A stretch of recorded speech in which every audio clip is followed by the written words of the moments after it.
ஆபேலுடைய காணிக்கையை கடவுள் எப்படி பார்க்கிறாரு? கனிவுடன் கண்ணோக்குகிறார். ஆனால் காயினுடையதை ஏற்றுக்கொள்ளல.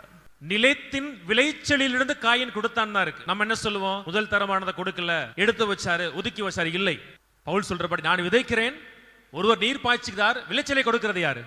ஆண்டவர். அப்ப தொடக்க நூல் சொல்றபடி காயின் கடவுளுக்கு கொடுத்தது நிலத்தின் விளைச்சலை. ஒருவேளை கடவுள் காயினை சோதித்து பார்க்க எண்ணி இருக்கலாம். தன் சொந்த சகோதரன் ஏற்றுக்கொள்ளப்பட்ட பொழுது அதை காயினால தாங்க முடியல. நீ உன்னை பார்த்துக்க சொல்லவில்லை. எவ்வளவு அன்பான உள்ளம் பாருங்கள். ஆபேலுக்கு தன் வயலை விட்டுட்டு, தன் மந்தையை விட்டுட்டு எங்க போறாரு? தன் சகோதரனுடைய வயலுக்கு செல்கிறார். ஏன்?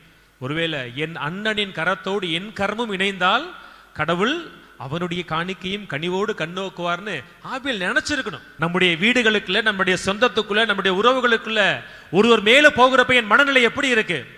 உள்ளுக்குள்ள புழுங்கி சாகிறேனா, அழுகிறேனா, இல்ல நான் மனதார அவரை வாழ்த்துகிறேனான்னு சொல்லி. காயினை போல நம்ம பொறாமப்பட்டோன்னு சொன்னா கடவுள் காயின்கிட்ட கேள்வி கேட்ட மாதிரி ஆபேல்களுக்காய் கடவுள் கேள்வி கேட்பார்.